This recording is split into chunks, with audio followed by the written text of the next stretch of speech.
Olá pessoal, sejam todos bem-vindos a mais um vídeo do nosso canal. Aqui quem fala é o professor Thiago Holanda e hoje nós vamos aprender um pouco sobre números índices. Antes de começarmos a aula propriamente dita, peço que você possa se inscrever aí no nosso canal para apoiar o nosso trabalho, curtir o vídeo, para ajudar a divulgar as aulas que nós temos ministrado aqui no canal, ok? Vamos lá, vamos começar a tratar sobre números índices. O que são os números índices, né? É uma medida estatística idealizada para mostrar as variações que um determinado variável sofre ao longo do tempo. A gente sabe que qualquer variável, seja preço, quantidade, exportação, importação, enfim, elas estão sempre mudando, né, de valor ao longo do tempo, é por isso que elas possuem esse nome. E aí a ideia por trás dos números índices é a gente tentar entender a dinâmica dessas mudanças, a dinâmica das mudanças que as variáveis sofrem. Continuando a leitura, ou de um grupo de variáveis correlacionadas ao tempo, localização geográfica ou outras características, tais como rendimento, profissão, entre outras. Os números índices mais famosos geralmente são aqueles que dizem respeito a preço, e eles são costumeiramente usados, né, a gente conhece muito deles, por conta dos índices de inflação, né? Entre eles, a gente pode, por exemplo, citar, muito presente nos noticiários, o IGP, que é calculado pela Fundação Getúlio Vargas, e o INPC, Índice Nacional de Preços ao Consumidor, calculado pelo IBGE. Esses são alguns dos exemplos, mas nós temos vários outros. Eu trouxe esses dois para título de ilustração. Vamos lá. Vamos começar aprendendo o que são números relativos. A ideia é a gente começar a aprender pelos números índices mais simples. O que são números relativos? Números relativos a gente pode trabalhar com preço relativo,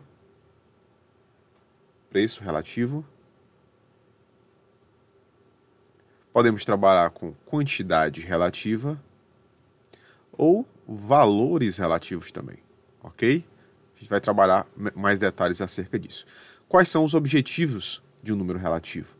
A ideia é você acompanhar a evolução de um determinado número. Eu trouxe como exemplo essa tabela, que ela destaca os dados relativos à exportação de soja, né? São dados reais, ok? Desde o período de 2006 até 2017, né? Dessa Secretaria aqui de Comércio Exterior, essa SEX. Então, eu tenho aqui alguns dados e eu quero trabalhar com esses dados eu quero trabalhar números índices com esses dados. Então, você observa que uma tabela como essa, né? Ela facilita muito a visualização, concorda comigo? Você consegue ver os dados. A tabela em si, ela serve para ajudar você a averiguar melhor, a analisar melhor os dados. Porém, ainda assim, ela não facilita tanto, porque você tem que ficar analisando com muito cuidado os dados para verificar como está a evolução. Por exemplo, você consegue acompanhar que aqui existe uma evolução, ok? Porém, aqui tem uma queda, aqui tem outra queda, aqui cresce de novo, cresce novamente, né? Cresce, aqui tem a queda, enfim. Isso nem sempre a olho nu é tão fácil de você verificar. A ideia por trás dos números índices é você facilitar essa visualização. Então vamos aqui trabalhar como exemplo essa tabela e vamos utilizar como ano base para facilitar a nossa vida. A primeira coisa que a gente tem que fazer é sempre escolher o ano base. O que é o ano base, professor? É o ano que você vai tomar para comparar todos os outros. O ano base é importante que ele seja um ano típico, ou seja, um ano padrão, um ano dentro da normalidade. Um ano que apresente muitos eventos diferenciados, muitos eventos atípicos. Um ano incomum, ele não deve ser utilizado como ano base. Vou dar aqui um exemplo. Eu estou gravando esse vídeo em 2020. Foi o ano que o mundo parou por causa de uma pandemia. Então, muito provavelmente, 2020 não será muito utilizado como ano base para os diversos números índices que existem, inclusive de preço também. Por quê, professor? Porque foi um ano atípico, onde todos os setores da sociedade funcionaram de uma forma completamente diferenciada. A economia foi muito afetada, enfim. Muito provavelmente o ano 2020, nas séries temporais, não será utilizado como um ano base para as variáveis. Porém, outros anos, né, a gente pode sim tomar como base, anos dentro da normalidade econômica, a gente pode tomar como base para usar como comparação. Então, eu vou aqui só para efeito de ilustração, né? Eu vou escolher dentre esses anos aqui um ano base. Qual ano, professor? Vou colocar aqui aleatoriamente 2011, por exemplo, né? 2011 é o meu ano base. E eu vou construir números índices relacionados ao preço por tonelada, ok? Então, como é que eu construo aqui como é que eu construo números relativos? Então, já escolhi meu ano base, 2011, agora eu quero construir uma coluna, né, completa, uma coluna dessa completa, com base em 2011. Como é que eu faço? Eu tenho que fazer... É um procedimento muito simples. Para 2006, como é que eu faço? 2006 eu faço o seguinte. Eu coloco o ano de interesse em cima. Deixa eu só apagar aqui para deixar mais claro. Um número relativo, ele vai ser o número de interesse em cima e o número base embaixo. Então, no caso de 2006, eu vou ter o número de interesse, o preço de interesse, que é 226,92. Professor, está tirando esse número de onde? Daqui, ó. Aqui, ó. Ok? E embaixo o ano base, é 494,98. Esse valor aqui, a gente sempre, né, para efeito de melhor visualização, a gente sempre utiliza termos percentuais, ou seja, vamos colocar em termos percentuais. Então você bota uma fração dessa, depois você multiplica por 100, para a gente poder entender em termos percentuais. Então isso aqui vai dar aproximadamente, essa divisão vai dar aproximadamente 0,45, aí multiplicado por 100 fica aproximadamente 45%. Ok? Então aqui a gente bota 45%. 45%. Eu não vou fazer isso para toda essa coluna aqui, porque o procedimento é simples e você pode fazer para testar. Então eu vou colocar aqui, por exemplo, se eu quiser, para o próprio 2011, como fica? O próprio 2011 vai ficar 494,98 sobre ele mesmo. Isso aqui vai dar 1, que multiplicado por 100 vai dar 100%. Toda vez no valor relativo, quando você vai pegar o ano base e o valor dele vai ficar 1 ou 100. Isso é padrão, ok? Afinal de contas, ele é a própria base, né, de comparação. Então, ele vai dividir sobre ele mesmo. Então, isso é só uma observação para você entender como é que fica. Se eu pegar, por exemplo, 2012, ele vai ficar 530,29. Esse valor, professor, está tirando da onde? Daqui, meu querido, ó. 2.530 sobre 29, sobre 494, o numerador permanece o mesmo, afinal de contas a base é a mesma. Isso aqui vai me dar o quê? Vezes 100, né? Não posso esquecer isso. Vezes 100. Vezes 100. Aqui vai dar um valor de 107,1. Professor, como é que eu entendo esse valor aqui, 107,1%? A gente entende que em relação a 2011 houve um crescimento, você vai entender isso a partir do número que ultrapassa o 100%. Então houve aqui um crescimento em relação a 2011 de 7,1%, ok? 7,1%. O valor original aqui, pessoal, né, antes da multiplicação para o 100, era 1,071. 0,71, ok? Quando eu tenho um valor como esse, eu entendo que multiplica esse valor aqui, quando esse valor é o número índice, ele é multiplicado, eu estou entendendo que está havendo um acréscimo, né, um crescimento aí de 7,1%, ok? Então você entende dessa forma. Só para finalizar, vamos fazer aqui mais um exemplozinho, vamos aqui utilizar 2017, né? Como é que fica aqui 2017? Muito simples, vamos colocar aqui o valor dele, 377,34 sobre 494,98. Ok? Isso aqui vai me dar o quê? Vai me dar vezes 100, né? Não posso esquecer, vezes 100. Isso aqui vai me dar aproximadamente 76,32. Professor, por que você está colocando aproximadamente por cento? É simples, pessoal. Esses números, geralmente, eles têm muitas casas decimais, né? Se você fizer esses cálculos aí na calculadora, você vai ver que tem muitos e muitas casas decimais. E aí, eu estou colocando aqui os valores aproximados, porque eu não vou ficar colocando aqui as 9, 10, 11 casas decimais dele, tá? Então, eu estou colocando aqui valores e quando você fizer na sua calculadora para testar, você vai verificar que os valores não, talvez tenham alguns centésimos de diferença, então estou colocando aqui o valor aproximado para você entender. Então, vamos colocar aqui esses valores na coluna, tá? Não fiz o cálculo para todos os anos, para não ficar um vídeo longo, não tem necessidade. Mas vamos colocar aqui esses valores aqui, ó. Aqui é 100%. Esse aqui deu 107,1%. E 2017 deu 76,32%. Então você verifica, né, você está percebendo, que aqui a gente já tem uma noção, uma visualização muito melhor dos dados.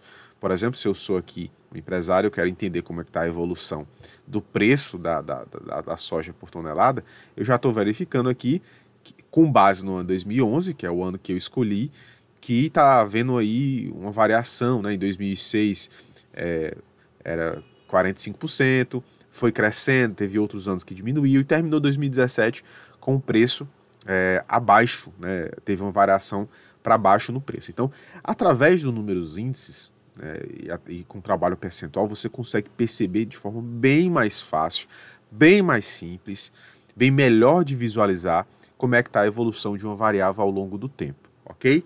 Isso é para facilitar a visualização do comportamento dessa variável. Professor, faz isso só para preço? Não, poderia fazer isso aqui para embarque, poderia fazer isso aqui para receita, poderia fazer isso aqui para qualquer variável. Costumeiramente, a variável mais trabalhada, que as pessoas mais utilizam para fazer esse tipo de procedimento, é a variável preço, né? Geralmente é a de maior interesse, ok? Então, números relativos são isso. É quando você coloca um número de interesse em cima e bota para debaixo no numerador um número base. E com ele você compara todos os outros valores daquele número. Ele pode ser o preço relativo, quantidade relativa, valor relativo. Geralmente os autores dizem que o valor relativo é quando você faz o preço vezes a quantidade, então você utiliza valor relativo. Enfim, a gente vai ver aí alguns exemplos ao longo da nossa aula. Beleza? Quais são as propriedades, né? Quais são as propriedades dos números relativos? Primeiro, a propriedade mais simples, mais elementar, é a propriedade da identidade. O que é que ela diz, professor? Ela diz algo muito simples, né? O preço, né? Vamos pegar aqui o preço, né? Vamos botar P de preço. O preço do ano X, tomado como base o próprio ano X, vai ser igual a 1.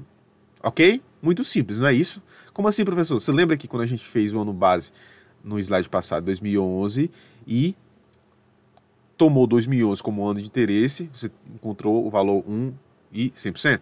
Pronto, é isso.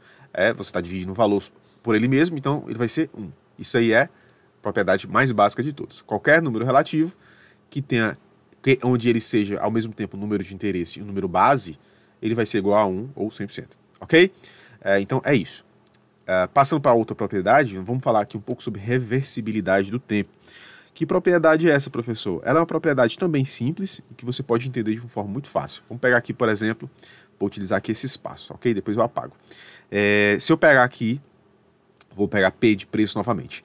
Eu pego um PN de um determinado ano e PB, que é o preço base de determinado ano. Esse aqui é um número relativo, certo? Esse aqui é um número relativo. E eu multiplico pelo inverso. Vou multiplicar agora eu vou pegar o PB e transformar ele no ano de interesse, e o PN vai virar o preço base, vai ficar aqui embaixo. Então eu estou multiplicando uma fração pelo inverso da outra. Isso aqui vai dar igual a 1, ok? Vai dar igual a 1. Professor, exemplo? Vamos sim, vamos dar um exemplo. Vamos pegar aqui o preço de 2012, estou falando aqui dessa tabela, tá? Preço de 2012 vezes o preço de 2011 vezes preço de 2011, né?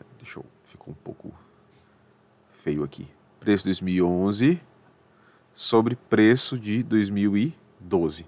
Se você fizer aí os cálculos, né, você vai encontrar aí aproximadamente. Por que aproximadamente, professor? Porque esses números têm casas decimais muito grandes, então eu não estou colocando todas as casas decimais, tá? Esse aqui vai dar 1,071 aproximadamente, vezes essa outra fração aqui vai dar 0,983, ok?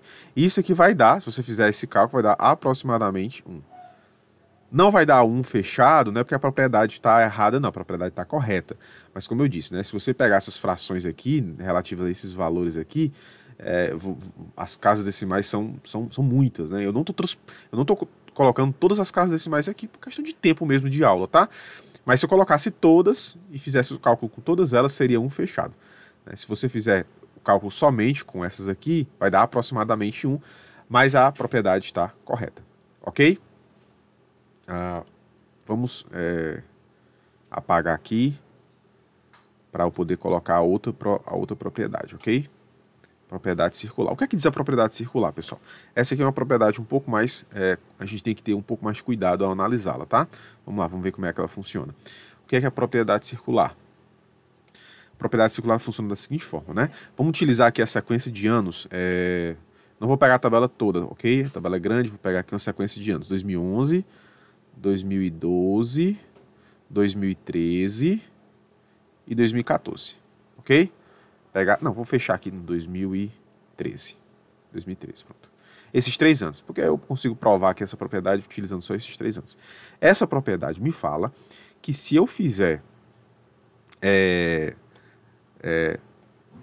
P 2011 vezes P 2012 vezes P 2012 vezes P 2013 vezes... Aí eu vou pegar o último ano e multiplicar pelo primeiro. 2013 vezes P 2011. Isso aqui vai ser sempre igual a 1. Ok? Igual a 1. Como assim, professor?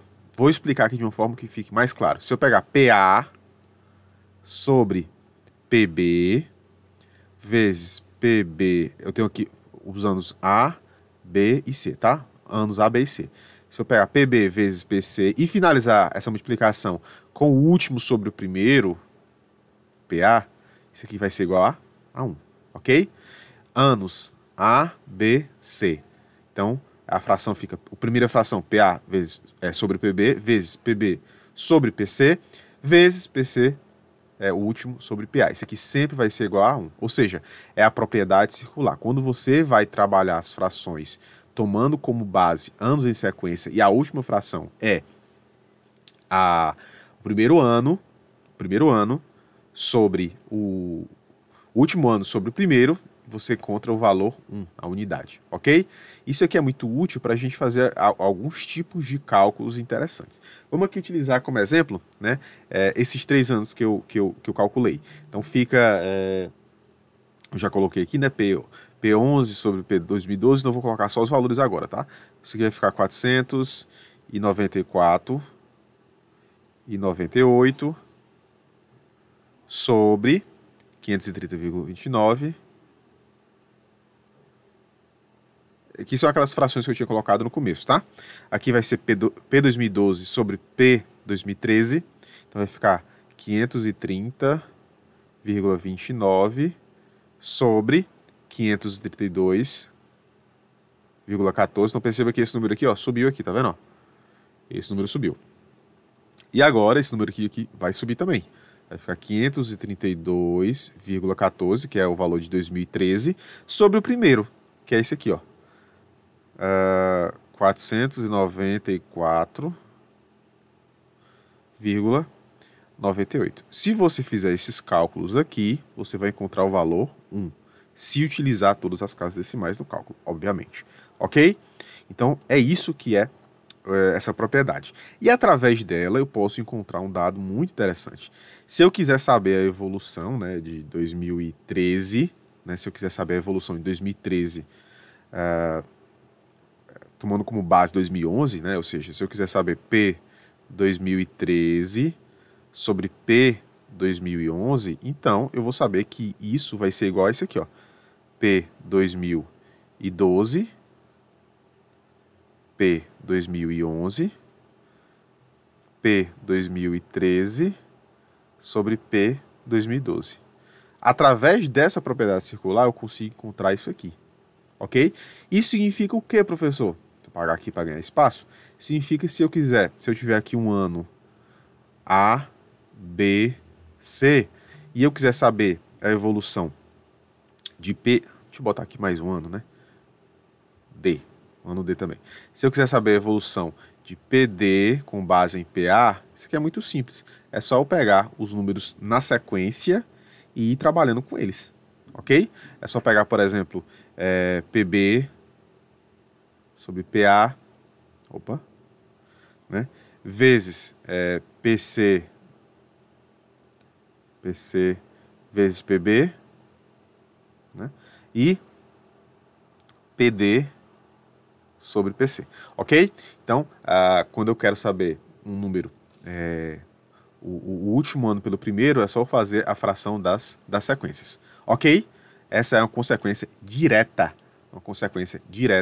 da propriedade circular. Ela é uma propriedade um pouco mais complexa, mas se você fizer o teste do jeito que eu estou fazendo aqui, colocando exemplos numéricos, né, como por exemplo a gente fez aqui, se você fizer esse cálculo aqui, você vai verificar que ele é verdade, tá? Que ele é real, que esse número aqui, ele se encontra. Eles coincidem. Então, se você fizer utilizando como exemplo, você consegue entender essa propriedade com muita facilidade, ok? Ela parece complexa, mas se você jogar numa tabela de valores, você vai perceber que ela é real e vai se tornar mais claro para você visualizar, ok? Nosso último slide é esse. O que são números relativos, né? Já explicamos, porém eles possuem um problema, né? Ao analisar um conjunto de mercadorias, interessa-nos frequentemente obter um único índice para esse conjunto de mercadorias, ou seja, um índice que nos dê valores relativos a todas essas mercadorias. Perceba que nessa tabela nós utilizamos somente soja, mas se nós quisermos fazer para uma cesta de mercadorias, então a gente vai precisar de um índice geral para a gente calcular para mercadorias em conjunto. E por isso, né, na próxima aula, no próximo vídeo, nós vamos aí aprender sobre índices agregados, onde nós vamos poder calcular várias mercadorias num só índice, ok? Então, esse é o nosso vídeo de hoje. Eu espero que vocês tenham gostado. É a parte 1 desse vídeo. Vou gravar agora um próximo com os índices agregados. Espero que você tenha gostado, espero que tenha sido proveitoso, você tenha aprendido o conteúdo e deixe um gostei no nosso vídeo, se inscreva no nosso canal. Forte abraço, até a próxima.